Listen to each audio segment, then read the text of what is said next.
Olá, meus queridos, tudo bem com vocês? Comigo está tudo bem também. Eu voltei então hoje para a nossa primeira aula de conteúdo deste bimestre, né? Nós tivemos a devolutiva da prova na última aula e estou aqui na minha oficina, escondido de tudo e de todos, para poder falar com vocês. E hoje nós vamos continuar falando das teorias da administração.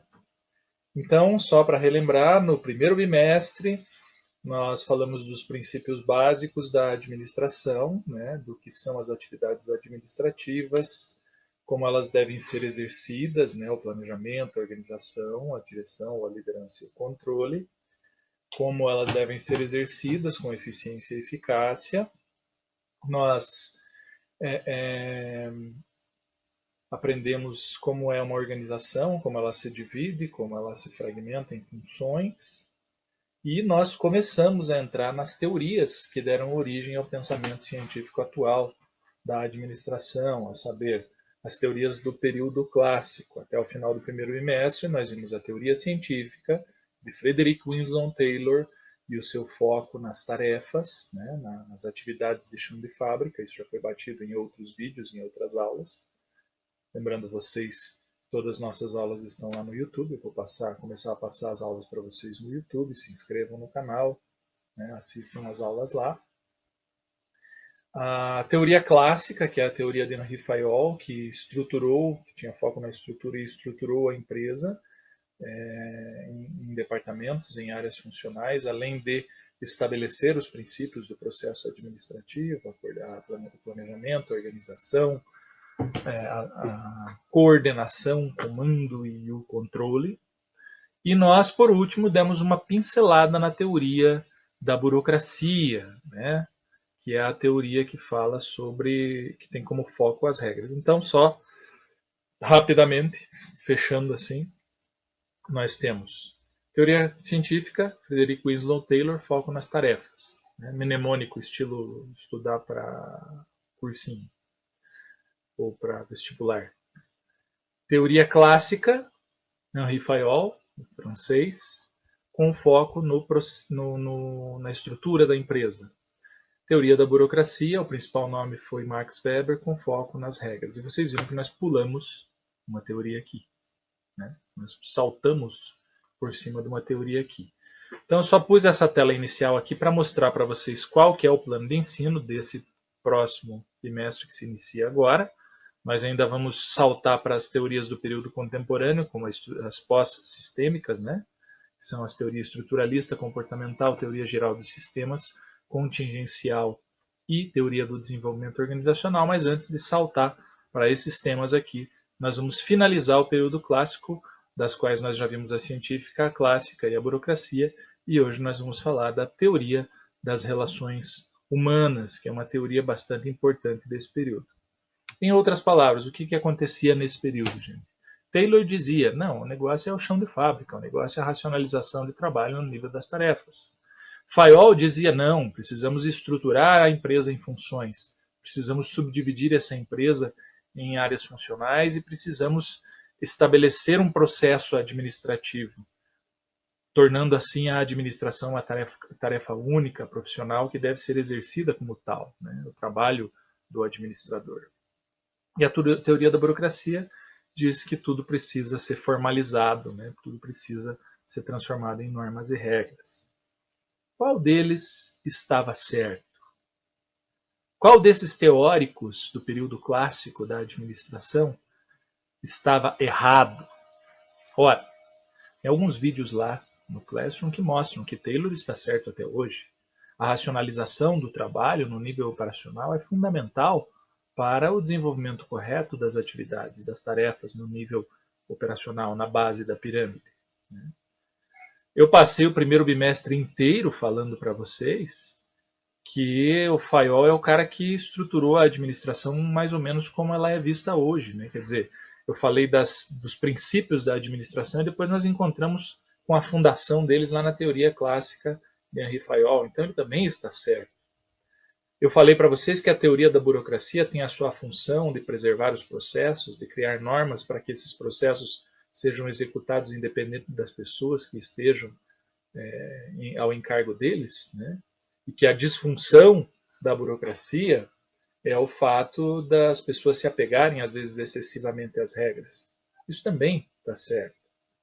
Então, a primeira constatação que nós temos que ter diante dessa disciplina que eu estou passando para vocês, que é a teoria da administração, é que essas teorias, elas, embora cada uma delas resolvesse o problema principal da administração na época em que elas surgiram, né? Temos lá a científica em 1903, a clássica em 1916, a burocracia no período dos anos 20. Embora cada uma se destinasse a resolver um problema complexo levantado pela administração, elas são teorias complementares. Elas não são opositoras a elas próprias.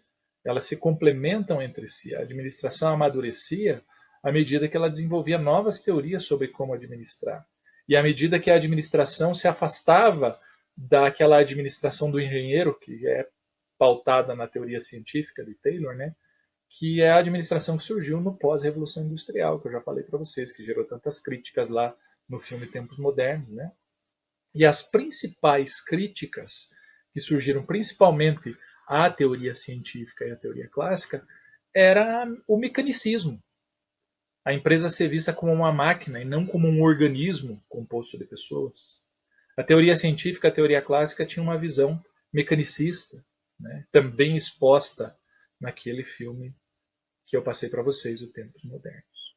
Por isso que eu deixei por último a teoria das relações humanas, porque a teoria das relações humanas surgiu em oposição a esse mecanicismo. Ela lançou uma visão mais orgânica à administração no período clássico. E é o que nós vamos falar hoje, meus queridos. Vou fechar aqui. Né? Nós vamos falar hoje da teoria das relações humanas. Se vocês lembrarem lá da cronologia, deixa eu me diminuir aqui. Se vocês lembrarem lá da cronologia das teorias, né, nós tivemos um início das teorias em torno de 1916, 1903, desculpe, com os princípios da administração científica de Taylor. Saltamos para 1916, que é um movimento que surgia na Europa, da administração clássica, com ênfase na estrutura.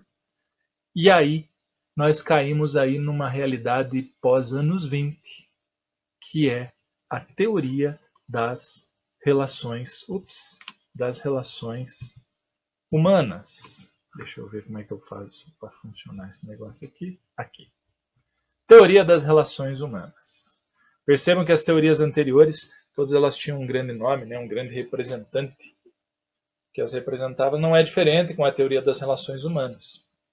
O que acontecia lá no início dos anos 20, pós esse movimento taylorista, né, pós essa fase da indústria metalúrgica dominada lá por Fayol também ter sido um sucesso da administração científica e da administração clássica.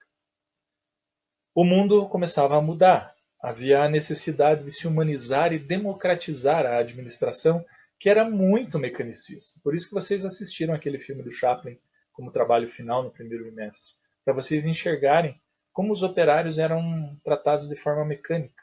Essa era a grande crítica, lembra? Ele apertava os parafusos de forma mecânica, chegava a enlouquecer saindo na rua apertando os botões das roupas das pessoas como se fossem parafusos, né? Pirou na batatinha por causa desse mecanicismo. A primeira cena do filme, quem assistiu, se vocês lembram, mostrava assim ovelhas andando por um curral, por um mesmo caminho, e a imagem sobreposta eram pessoas entrando no metrô, isso em 1930. Chaplin era um gênio, né, na forma dele contar histórias, tanto é que esse filme é considerado o filme mais importante do século XX. Então, o que ele quis dizer com essa imagem inicial? As pessoas eram tratadas como gado, como animais, né, de uma forma sistemática. Tá?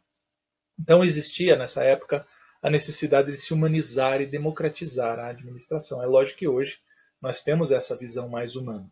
Mas eu estou contando para vocês a história de como a administração se transformou naquilo que era no filme do Chaplin, no pós-revolução industrial lá na Inglaterra, se transformou daquilo no que ela é hoje, Quais foram as etapas de transformação? Vocês, como alunos do curso de administração, têm que conhecer essa história. Têm que compreender por que essas mudanças aconteceram. Afinal, a administração é uma ciência social. Então vamos lá. Havia necessidade de se humanizar e democratizar a administração, libertando-a dos conceitos rígidos e mecanicistas das teorias anteriores. Olha aí o que eu falei. E adequando-as aos novos padrões de vida do povo americano. O povo americano enriquecia, passava a ter um padrão de vida melhor, né? Mas ainda à custa do grande operariado que existia nas empresas. Notem que nós estamos falando de um período de transição da era da agricultura para a era da industrialização. Da era em que as pessoas viviam em grandes famílias no campo, com muitas pessoas, né, trabalhando em pequenas comunidades, para começarem a se acumularem em cidades, em grandes indústrias, né, e enfrentar as dificuldades da vida urbana. O desenvolvimento das chamadas ciências humanas, principalmente a sociologia, a psicologia, ocorreu nesse período, no início do século XX, né, lá pelos anos 20. Então, enquanto a engenharia bombou no pós-revolução industrial e até ali os teóricos anteriores, as ciências humanas, principalmente a sociologia e a psicologia, elas afloraram lá dos anos 20 em diante. E como eu falei para vocês, a administração é uma ciência social. Nesse período aqui, a partir dessa teoria aqui, que ela começou a se tornar mais social. Antes ela era muito exata, muito engenharia demais, principalmente a teoria do Taylor. Né? E, por fim, o último fator que nos trouxe a teoria das relações humanas foram as conclusões das experiências de Hawthorne, conduzidas entre 1927 e 1932 por Elton Jorge Mayer. Que diabos são essas experiências de Hawthorne? Nós vamos ver ainda nessa aula. Tá? Fiquem aí, me acompanhem, que nós ainda vamos falar sobre isso. Pois bem, dito isso, né, gente, eu quero lembrar vocês que essa era uma grande quebra de paradigma, do mecanicismo, para a gente começar a olhar para as pessoas.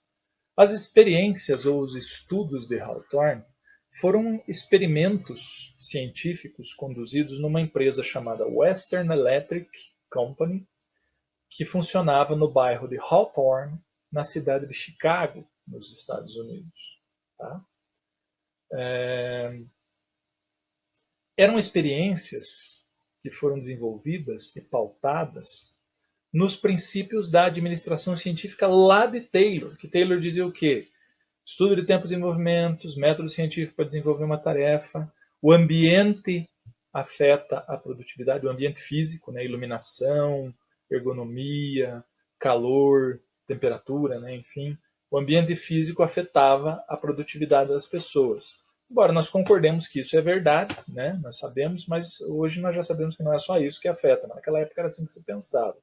Então, resolveram conduzir um experimento numa empresa, nessa empresa, a Western Electric Company, que era uma empresa que produzia componentes eletrônicos lá nos anos 20. Imagine os componentes eletrônicos que existiam naquela época, né? Eram relés de telefones, aquelas mesas de secretárias telefônicas que você vê no filme antigo, elas ligando fio aqui e aqui. Era uma coisa bem primitiva. Mas era uma empresa que tinha 40 mil empregados. E por que ela foi escolhida? Porque ela tinha uma reconhecida preocupação com o bem-estar desses empregados. Uma coisa que não era muito normal no mecanicismo imposto pelas teorias científicas e clássicas na época. Né? Era uma empresa que estava há 20 anos sem manifestações ou greves, que era uma coisa também comum naquela época. Se vocês lembrarem do filme do Chaplin, aparece um momento lá em que ele sai de um buraco e cai uma bandeirinha de cima de um caminhão, ele vai devolver para o cara do caminhão a bandeirinha e faz assim, você derrubou aqui. E imediatamente as pessoas que vêm atrás dele acham que ele está protestando, já formam um protesto, já formam um levante lá contra os proletários, né, exploradores do operariado, dos operários do trabalho. A comédia de Chaplin justamente expondo essa realidade lá dos anos 20, dos anos 30. Então essa empresa ela foi escolhida para fazer essa experiência, tá? Porque ela tinha muitos funcionários, claro, naquela época justificava-se ter bastante funcionário para um trabalho como esse, porque o processo era todo artesanal praticamente, né? Mesmo um processo industrial, não tinha robôs, não tinha as máquinas sofisticadas que nós temos hoje. Aqui do lado nós temos uma foto da fachada da Western Electric e aqui das linhas de produção interna desta companhia. Né? E a experiência, inclusive, quando a gente fala em experimentos, deixa eu voltar um pouco aqui, quando a gente fala em experimentos em administração, a gente fala de uma coisa que não é muito comum, experimentação.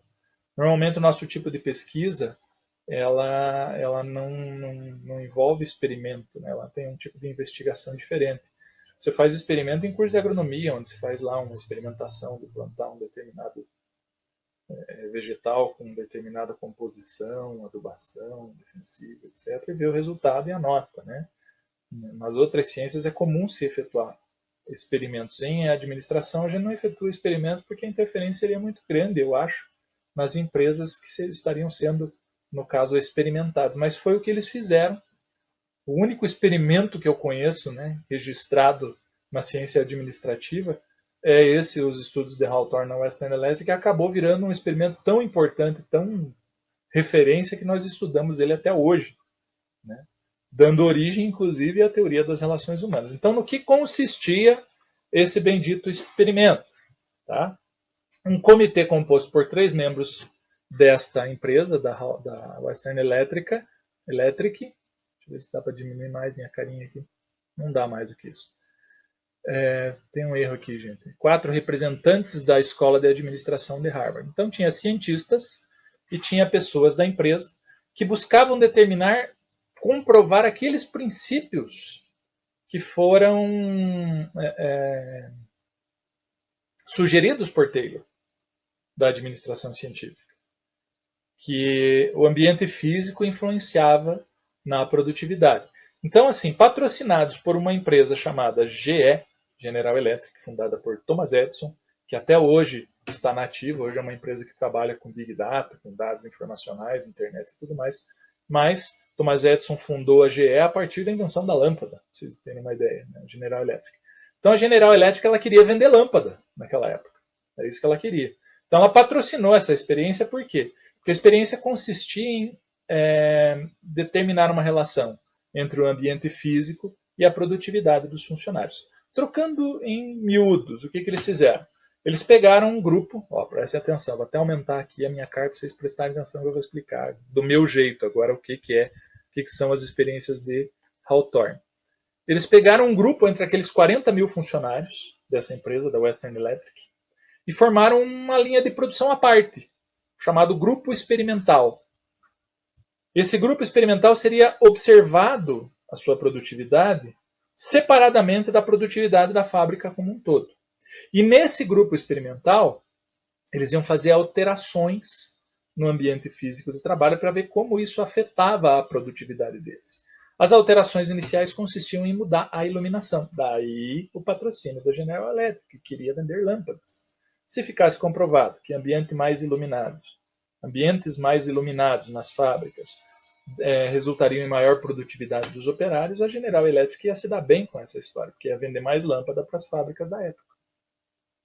Certo? Então tá. Inicialmente, ele procurava determinar a relação entre a intensidade da iluminação do ambiente e o trabalho, né, a eficiência dos trabalhadores, a produtividade dos trabalhadores. Mais tarde, esse estudo estendeu-se para o estudo da fadiga, dos acidentes de trabalho. Ele começou com essa intenção, que eu acabei de explicar para vocês, e depois se tornou algo mais grandioso, algo mais profundo, até porque esse foi o famoso tiro pela culatra. Se esperava um resultado, quer dizer, a General Electric esperava que aumentando a iluminação do ambiente de trabalho daqueles operários, aquele grupo experimental desse resultados melhores do que os grupos que estavam no ambiente normal da fábrica. Né? E num primeiro momento isso aconteceu. Né? Comprovou-se a teoria de Taylor, até porque Taylor não está errado, a gente sabe que em ambientes mais mal iluminados, em ambientes abafados, com pouca ventilação, em ambientes com a temperatura que causa desconforto, muito quente ou muito frio, as pessoas tendem a produzir menos. Não precisa ser muito inteligente para chegar a essa conclusão. Taylor ele enquadrava isso de uma forma mais científica, mas realmente isso acontecia. Acontece que eles foram aumentando a iluminação, e o gráfico da produtividade foi subindo, exatamente como se esperava. Né? E num determinado momento da experiência eles disseram, não, realmente se comprovou, aumenta a iluminação, eles estão produzindo mais. E o outro grupo que está lá, na rotina deles lá, né, não o grupo experimental, a produtividade continua a mesma. Vamos fazer uma coisa? Vamos cortar a iluminação desse grupo experimental? Vamos diminuir para ver se a produtividade diminui também? E foi aí que acabou se descobrindo uma coisa que não se sabia na administração até então, que era pautada nos princípios de Taylor e Fayol. Quando eles começaram a reduzir a iluminação desse grupo experimental, a produtividade desse grupo continuou aumentando. Tá? Essa foi a parte em que a General Electric se retirou da experiência e disse, não, isso para mim não interessa. Se você diminuir a iluminação e eles continuam produzindo, eu estou fora. Acabou o patrocínio da General Electric. Né? Mas, para aqueles que são cientistas, como um cidadão, que aparece aqui no primeiro slide, Elton Jorge Maio, né?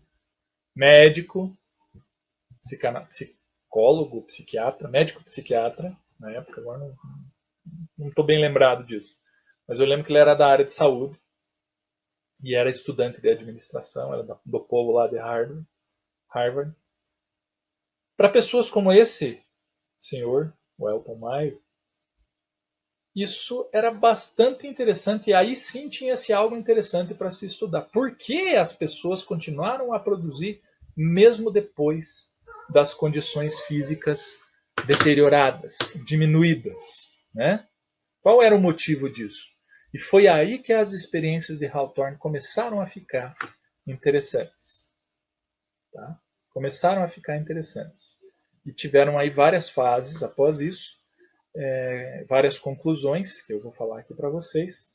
Concluiu-se, as experiências elas foram mais ou menos até o ano de 1932, e teve a grande crise de 29, que acabou pondo fim a esse tipo de experimento. Né? Mas essa pergunta ficou no ar, por que as pessoas continuaram produzindo? E é essa pergunta que eu quero que vocês reflitam a partir de agora. Por que quando eles diminuíram a iluminação, tá? Tinham aumentado a iluminação, a produtividade aumentou lá na fábrica de Hawthorne, né? Nessa fábrica aqui. Por que quando eles começaram a diminuir a iluminação, aquele grupo experimental que estava lá separado, isolado do resto dos 40 mil empregados da empresa, teve a sua produtividade aumentada? Eu vou dar uma pausa aqui, tomar uma água enquanto vocês pensam a respeito, e já já eu volto para continuar a nossa conversa sobre as experiências de Hawthorne. Uma eternidade depois.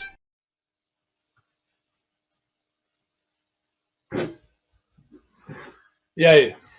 Já descobriram? Já refletiram a respeito? Depois eu vou deixar um vídeo para vocês lá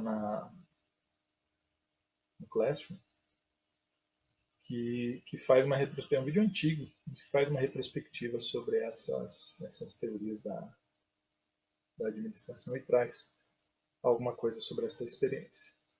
Muito bem, vamos prosseguir então com a nossa conversa. Tá?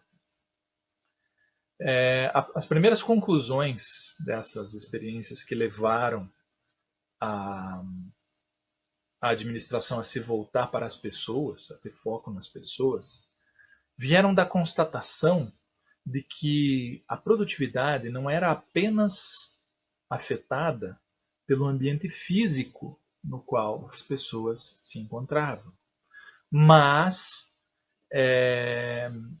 também eram afetadas pelo ambiente psicológico, pelo ambiente emocional, né, por variáveis de natureza humana, de natureza psicológica, que para nós também parece bastante óbvio hoje. Né?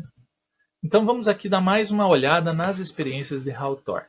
Tá? A primeira fase, os estudos de Hawthorne na sua primeira fase, separaram. A grande maioria dos trabalhadores lá da Western Electric eram mulheres, né? Então aqui tem uma foto da sala do grupo experimental, onde eles montaram uma sala de provas de montagens de relés.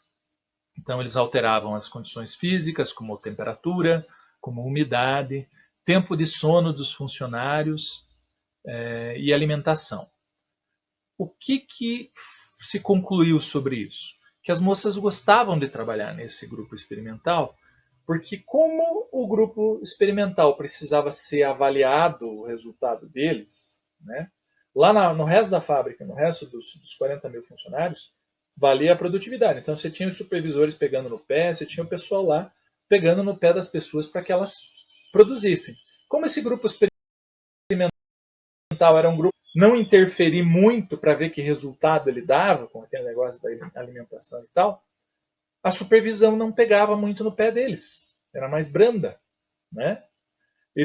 As moças que lá trabalhavam, elas tinham mais liberdade e ficavam menos ansiosas, trabalhavam com menos medo da supervisão.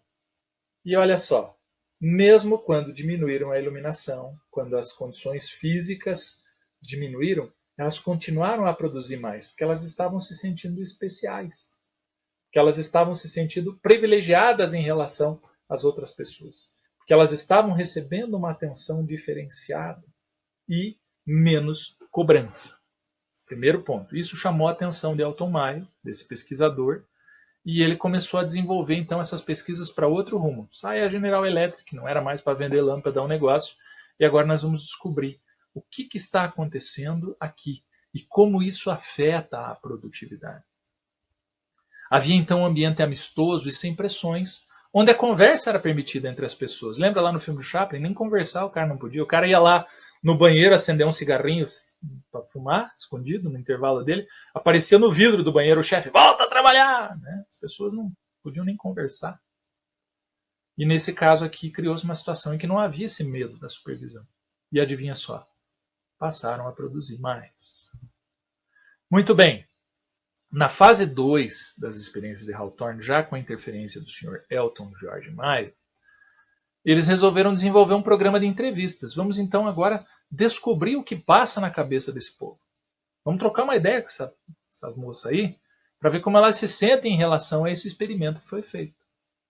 O enfoque passou a ser não mais a produtividade, e sim as relações humanas. Não mais a tarefa, desculpe, e sim as relações humanas. Foi a primeira vez na história em que uma empresa, em que os administradores, os gestores chegaram para a pessoa e disseram assim, viu, como você se sente trabalhando aqui? Como você se sente em relação ao trabalho que você faz? Né? Como você se sente em relação à organização como um todo? Quais são os seus problemas? Quais são os seus anseios? O que te aflige no teu dia a dia? O sentimento de importância que isso desencadeou nessas pessoas, veja gente, nós estamos falando de 1920 bolinha. Lá o esquema era bruto, o sistema era bruto. Foi a primeira vez que hoje para nós é normal esse tipo de coisa. Quer dizer, deveria ser, né? Não é tão normal assim. Muitos de vocês estão pensando, mas lá onde eu trabalho a casca é grossa. Ainda acontece bastante disso aqui. Mas então, o que acontece é que o sentimento de importância que foi desencadeado por esse programa elevou a moral dos operários e elevou o resultado deles também. Tá? Isso confirmou a teoria lá de Maio de que fatores psicológicos afetam o comportamento das pessoas. O comportamento das pessoas era obsessivo, não lembra nada para vocês, um comportamento obsessivo, apertando parafuso de forma obsessiva. E aí, de repente, elas passaram a ser vistas como seres humanos, esses operários, seres humanos, não engrenagens de uma grande máquina. E a grande descoberta nesse período foi uma coisa chamada organização informal. O que é a organização informal? Vocês perceberam que o primeiro slide aqui, não dá para ver muito bem, mas aqui no fundo, gente, eu tenho um iceberg, ó, um desenho de um iceberg na água. Né? Não é à toa que está esse desenho aqui. O que é organização informal? A organização formal é aquela organização das teorias anteriores, principalmente da burocracia. Como a coisa tem que ser no papel, como a coisa tem que ser formalmente, principalmente a burocracia, tudo formalidade, né? Só que, na verdade, vocês sabem disso. Vocês entram numa empresa, e esse aqui fulano faz isso, ciclano faz aquilo, esse departamento é responsável por isso, a atividade tem que ser feita dessa forma. Tem um monte de regra lá na empresa onde você trabalha, né? Mas, na prática, tem um monte de coisa que funciona sem regra. Como, por exemplo, vou dar um exemplo. Você está lá num grupo de pessoas trabalhando numa empresa já há algum tempo, né? Lembrem que eu falo para vocês sempre que a nossa vida nas empresas, a nossa vida social está nas empresas. Nós passamos mais tempo no trabalho com os nossos colegas de trabalho do que com as pessoas da nossa família, muitas vezes, com as pessoas que a gente ama, né? A gente faz festa de aniversário no trabalho, então a gente desenvolve relações pessoais com as pessoas no trabalho. Então você está lá com a tua equipe trabalhando há um tempão, né? Tem lá seus prós e contras, brigam às vezes, se entendem, tudo é que nem família. É igual família. E aí o chefe aparece e diz assim, ó, esse daqui é o fulano de tal, graduado em Harvard, não sei o quê, que trabalhava não sei aonde, na multinacional. Enche a bola do cara, ou da menina, e diz, vai trabalhar com vocês aí na equipe. Qual que é a primeira reação da equipe? Ih, lá vem, né? Ainda mais se a pessoa chegar querendo botar banca, querendo falar as coisas, saber mais do que quem está ali, pronto. Chegou, pegou o bonde andando e quer sentar na janela, né? Conhecem a expressão? Nós já repelimos a pessoa. Ela vai ter que mostrar que veio, ela vai ter que conquistar a nossa confiança, e isso às vezes leva tempo. Vai ter dificuldades às vezes para se enturmar lá com a equipe. Só um exemplo, tá? O que é isso? Isso está na regra da coisa? Não está. Isso é o que nós chamamos de organização informal. É como as pessoas se organizam informalmente para desenvolver o seu trabalho. É a parte do iceberg que fica abaixo da linha d'água. Sabem que o iceberg ele tem a parte que aparece em cima e a parte que fica embaixo da água é 3 vezes maior, não sei se é 3 vezes, mas é muito maior do que a parte que fica acima da linha d'água. Então, numa empresa, nós temos a parte que a gente enxerga, que são as normas, as regras, e tem a parte que fica abaixo da linha d'água, que é a organização informal. Por que aquela pessoa incompetente recebe tanta promoção, recebe tanta moral do chefe? Às vezes o cara é um puxa-saco, ou a menina é um puxa-saco, às vezes tem uma relação pessoal com alguém importante lá dentro da empresa. Isso é organização informal, isso não está nas regras, isso não está nos procedimentos da empresa, mas que acaba virando a política da coisa e acaba influenciando na produtividade das empresas. Então a organização informal era uma coisa que não era vista por Taylor, não era vista por Fayol. Eles só viam o homo econômico. A pessoa vem aqui, trabalha e ganha seu dinheiro. Quanto mais trabalha, mais ela ganha por produtividade. Ela não enxergava os fatores sociais, sentimentais, emocionais, psicológicos que influenciavam a produtividade das pessoas. E foi isso que os estudos de Hawthorne deram o estalo. Foi isso que Elton Maia encontrou e foi a partir daí, junto com aqueles outros 2 fatores que eu falei para vocês, o desenvolvimento das ciências humanas, né? A necessidade de se humanizar a administração numa época em que ela era muito mecanicista, criaram essa teoria com foco nas pessoas, a teoria das relações humanas. Na fase 3 das experiências de Hawthorne, por exemplo, eles já foram testar esse negócio da organização informal. Tá? Já foi colocada em prática essa questão da organização informal. Como? Eles pegaram um sistema de pagamento que antes era baseado na produção individual de cada um, e criaram um sistema de pagamento baseado na produção do grupo experimental. Tá? Então o que acontece? O grupo passou a se autorregular. Se tinha alguém que produzia menos, os outros começaram a cobrar. Peraí, cara, você vai ganhar a mesma coisa que nós. Se mexa. Ou alguém, às vezes, adoecia, tinha problema em casa, faltava o trabalho. Os que estavam lá produziam mais para cobrir a ausência dessa pessoa para poder receber lá no final. Então, assim, tá certo que está ligado ao dinheiro, né? Mas relaciona-se a uma sensação de pertencimento. Tá? Relaciona-se a uma sensação de acreditar no que se está fazendo e de espírito de equipe. É muito mais fácil, né? Eu acredito que agora todos vocês estejam sentindo o quão difícil é o ensino à distância, assim como eu estou sentindo dificuldade em estar aqui falando com o computador, fazendo de conta que todos vocês estão aqui olhando para mim, sem poder olhar nos olhos de vocês, sem poder perguntar mais de 5 vezes o nome da mesma pessoa, porque eu esqueço. Mas, ao mesmo tempo que vou conhecendo vocês, que nós vamos desenvolvendo uma relação pessoal que passa a ser difícil de ser desenvolvida aqui, né, por essa distância, ou por essa tecnologia que nós estamos usando para conversar. Então, um dos fatores que talvez traduza assim, dificuldade para vocês hoje é o fato de você não olhar para o lado e ver os teus companheiros na mesma que você. Todo mundo passando pelas mesmas dificuldades, né? Mas um incentivando o outro, né? Um empurrando o outro. Já estamos aí junto, vamos lá. Né? O espírito de equipe facilita as coisas. Né? Isso é organização informal. Tá certo? Então, isso foi testado lá nas experiências de Hawthorne. O próprio grupo passava a ter sistemas de recompensa, solidariedade, punição, por conta dele, sem supervisão, sem regras, sem nada, justamente por conta dessa organização informal. Então foi isso que startou as experiências de Hawthorne e deu início à teoria das relações humanas. Quais foram as conclusões da teoria das relações humanas? Vocês viram que todas as outras teorias no final põem lá conclusões, críticas, etc. Né? Quais foram as conclusões da teoria das relações humanas? Bom, primeira conclusão, o nível de produção ele é resultante da integração social, não apenas do pagamento, do salário, da produtividade, do homo economicus, né? Mas pela integração social. Nós vamos falar mais sobre esse tema lá na frente, na teoria comportamental. Eu sei que isso é bastante polêmico, alguém vai dizer assim, não, mas se não for pelo dinheiro eu nem saio de casa. Mas tem gente que muda de emprego para ganhar menos, para ter um ambiente mais apropriado, ter mais saúde mental e física. Né? Tem. Então não é o único, claro que é um fator importante, eu já falei, eu quero que todos vocês enriqueçam, que vocês ganhem dinheiro, mas que vocês mandem no dinheiro de vocês e que vocês entendam que o dinheiro é uma forma para alcançar outras coisas, mas não é o fim em si próprio. Né? Não é o sucesso não é ter dinheiro, o dinheiro é consequência do teu sucesso profissional quando você faz algo importante, algo bom para as pessoas ou para a sociedade em geral.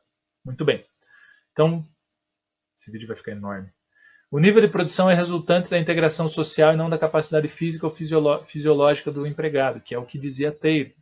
Isso ficou comprovado na teoria das relações humanas. É a capacidade social do trabalhador que estabelece o seu nível de competência e eficiência. É isso que dizia Elton Maio na teoria das relações humanas. E quanto mais integrado ao grupo, maior a sua disposição em realizar. Segunda conclusão era sobre o comportamento social dos empregados. Tá? O comportamento social dos empregados, segundo a teoria das relações humanas, ele se apoia totalmente no grupo. Os trabalhadores não reagem isoladamente como indivíduos, mas como membros de um grupo. Isso também é verdade, meus queridos? Claro que é.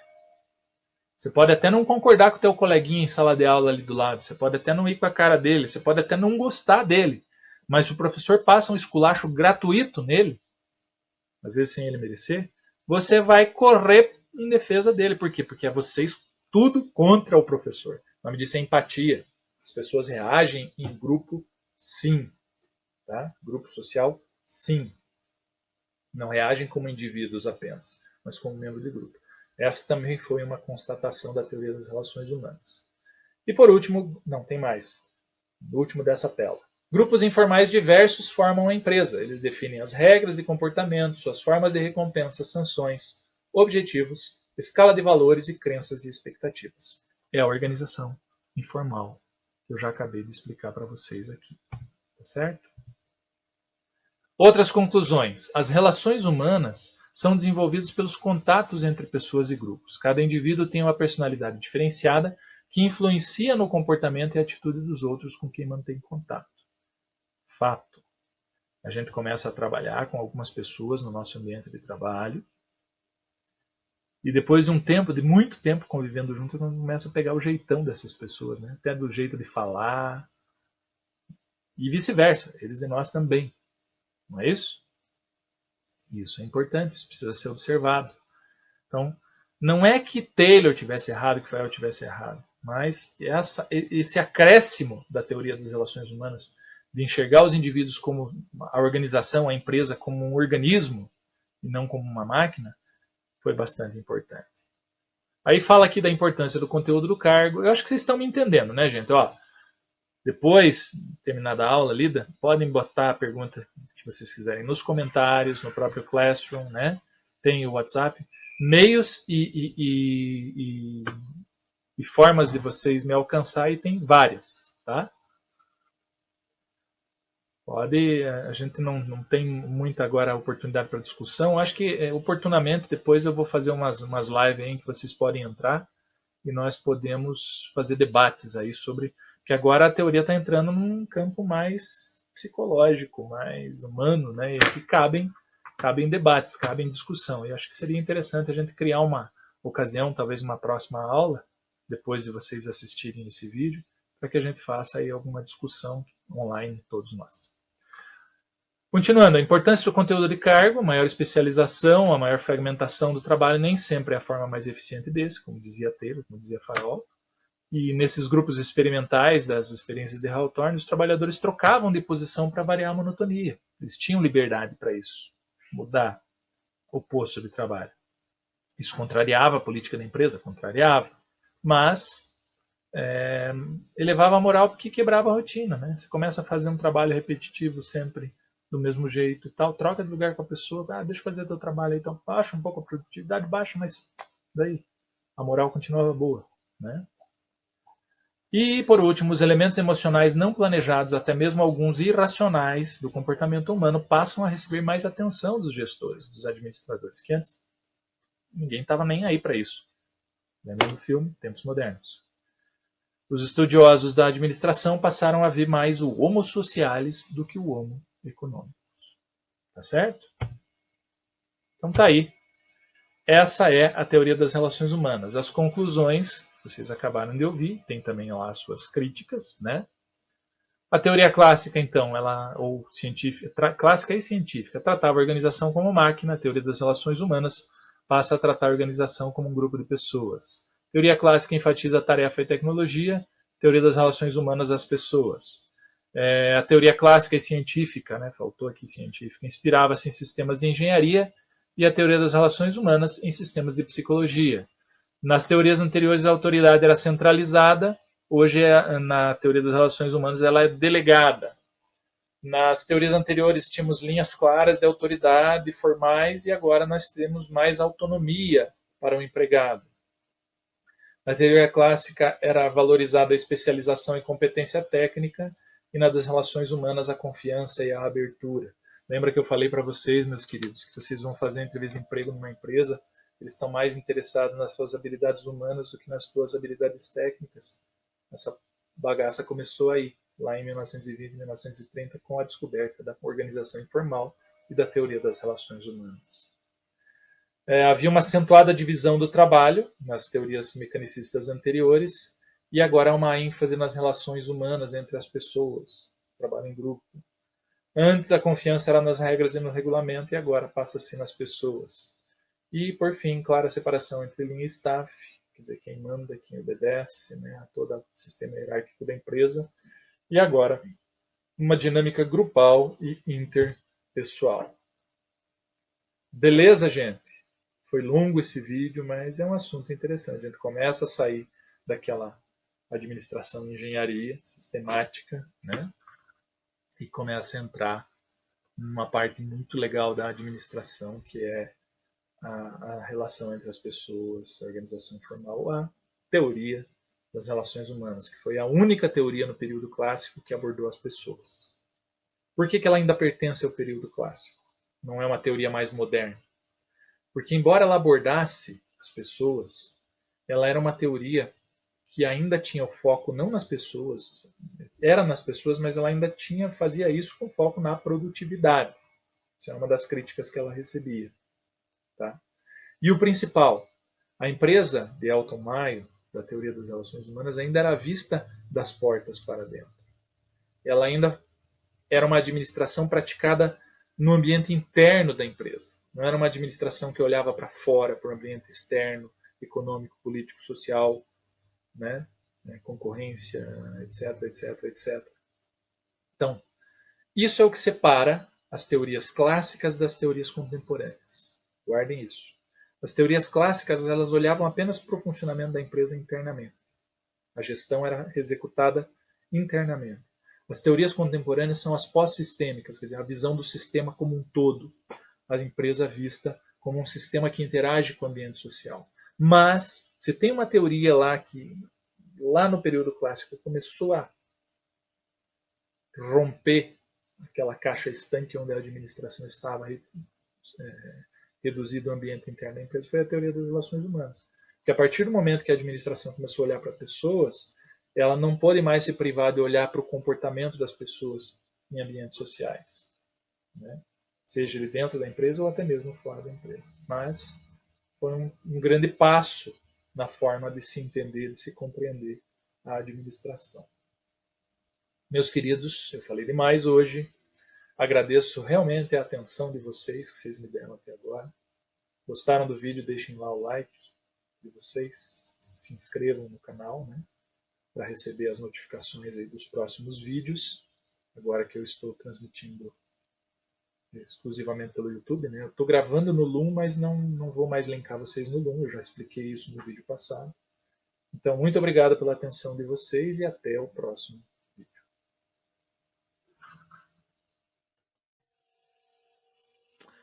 Galera, eu esqueci uma coisa. Terminei o vídeo ficou enorme, 46 minutos, e eu ainda esqueci uma coisa. Esse texto que está aqui no fundo, esse PDF, é um texto escrito sobre tudo, mas com alguns detalhes, né, até complementares, sobre a aula que eu acabei de dar, que eu passei lá para vocês. Então eu vou deixar lá no Classroom esse texto em PDF, é um texto de 10 páginas que explica todos os detalhes da teoria, até um pouco mais aprofundado do que eu falei da teoria das relações humanas. Vou deixar o link para o vídeo que vocês acabaram de assistir, ou que se não assistiram devem assistir, que é a da aula de hoje. E vou deixar os slides que eu usei naquela aula. No campo de atividades do Classroom, vai ter algumas perguntinhas baseadas nesse texto aqui. Essa é a atividade da aula de hoje, valendo pontuação, valendo lá a presença para vocês ao longo do bimestre. Eu esqueci de comentar isso, então ficou só esse complemento aqui agora. Valeu? Até mais, gente.